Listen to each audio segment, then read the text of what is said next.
It's Friday, September 12th, 2025. Welcome to episode 171 of the Alameda Postcast, an audio service of the Alameda Post. I'm your host, Scott Peeler.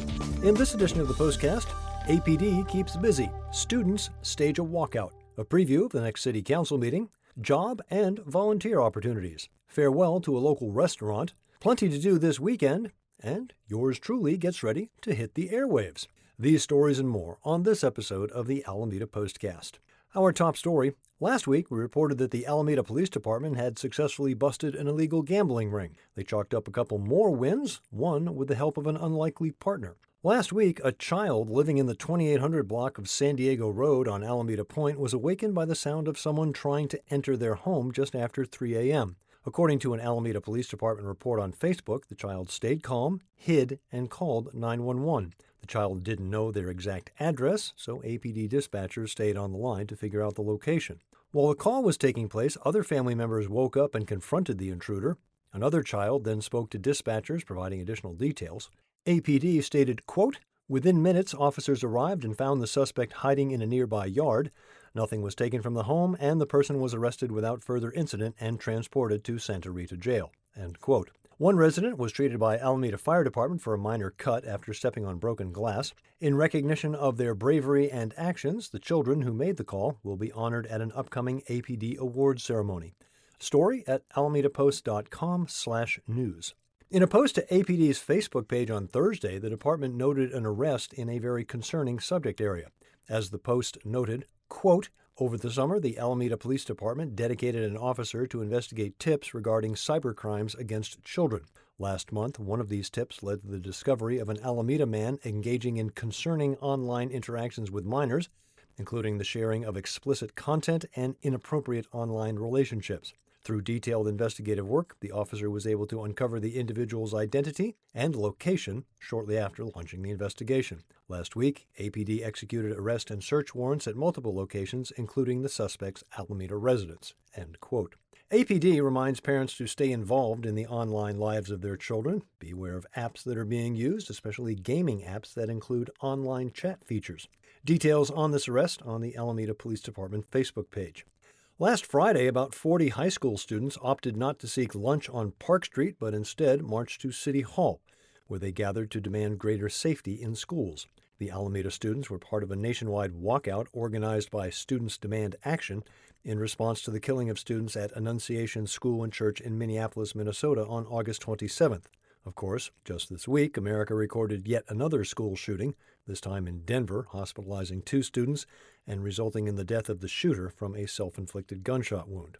At the gathering, student Jay Boardman put it fairly succinctly, quote, "I don't want to worry about my safety when I'm trying to learn." End quote.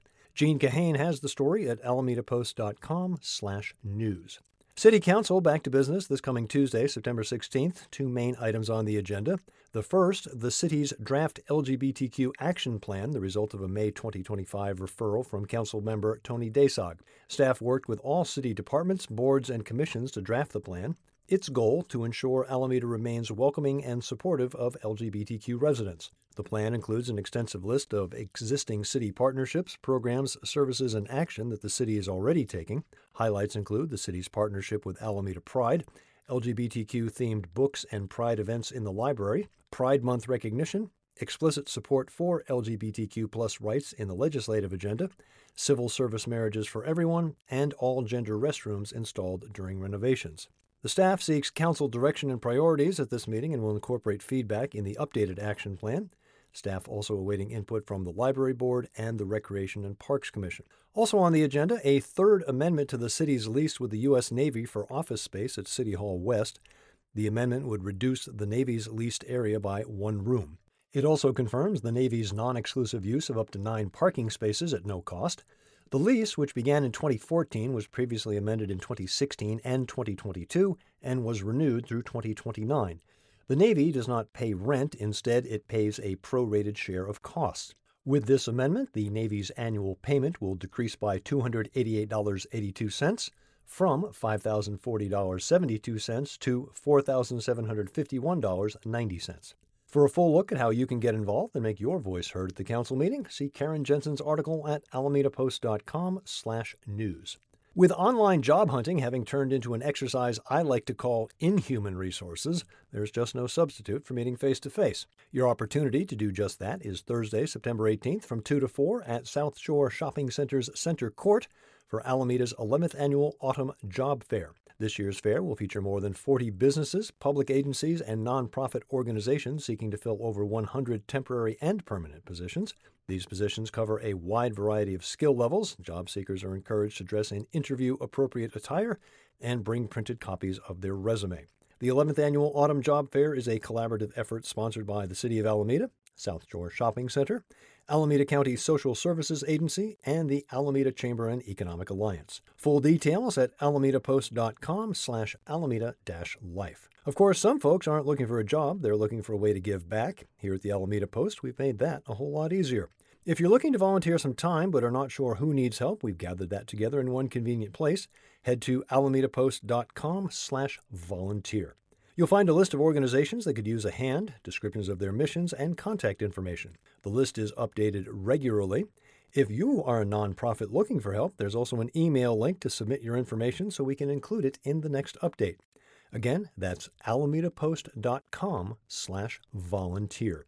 Sad news for Alameda's dining community. In June, A La Mediterranean posted a sign at their 1504 Webster Street location saying they were closed for a summer break and would be reopening in July. As July turned to August, the sign was still in place. Then on September 6th, a message appeared on their Facebook page. It said in part, quote, "It is with both sadness and deep gratitude that we share the news that A La Mediterranean in Alameda will be closing its doors. Since the day we opened, this restaurant has been more than a business to us. It has been our home, and you, our guests, have been our extended family. Every smile, every conversation, and every shared meal has meant the world to us." End quote. Online reaction was one of sadness as diners recalled not just the great food, but the friendliness of the atmosphere at A La. Of course, the food itself was quite something, as the popular Turkish Mediterranean eatery featured baklava, lamb kebab, falafel, and fliki phyllo dough stuffed with Turkish feta cheese, among many other items. No reason given for the closing, but I know I speak for all lovers of good food in Alameda when I say A La will be missed. Story at alamedapost.com/news. You might have seen that California celebrated the 175th anniversary of statehood this week. Less than 3 years later than that, Alameda was founded, June of 1853. 10 months later, in April of 1854, Alameda was incorporated. Of course, if it's Alameda history you're after, head to alamedapost.com/history. Dennis Evanosky's latest focuses on the Waterside Terrace neighborhood of the Fernside area. That area features homes in the prairie style, which many consider to be the first truly American architectural style. Look for Dennis's article, Big Reds Attract Developers to East End, at alamedapost.com/history. The article, the perfect introduction to our latest history walking tour entitled Waterside Terrace. Join us Saturday or Sunday at 10 a.m. at Fernside and Fairview. Details and ticket link at alamedapost.com/tours. Lots more going on this weekend. Amanda Laird has curated the best of the bunch in her all-around Alameda column. The Soiled Dove Circus continues through November, Fridays and Saturdays at Radium Runway. Tonight, Friday, September 12th, Color Me Mine at South Shore Center hosts their Jack-o'-lantern clay workshop from 6 to 9. The Food Bank Players' production of Hamlet has their second weekend at the Healing Garden, as I mentioned last week. This is an edited version of the classic, clocking in at around 2.5 hours. Friends of the Alameda Library and the Rotary Club of Alameda invite the whole community to a screening of Free for All, the Public Library, the 2025 documentary examining the remarkable journey of public libraries. Details at alamedapost.com/alameda-life. Starting this weekend, join me every Sunday at 8 a.m. on KCSM HD2 as I present the Alameda Connection, a weekly 30-minute profile of the people, places, and things that make Alameda worth the trip from anywhere in the Bay Area and beyond. My first guest is Michael Thanos, co-founder and owner of Forbidden Island. We'll talk all things tiki and what led an unassuming bar on Lincoln Avenue to become the center of a pop culture renaissance.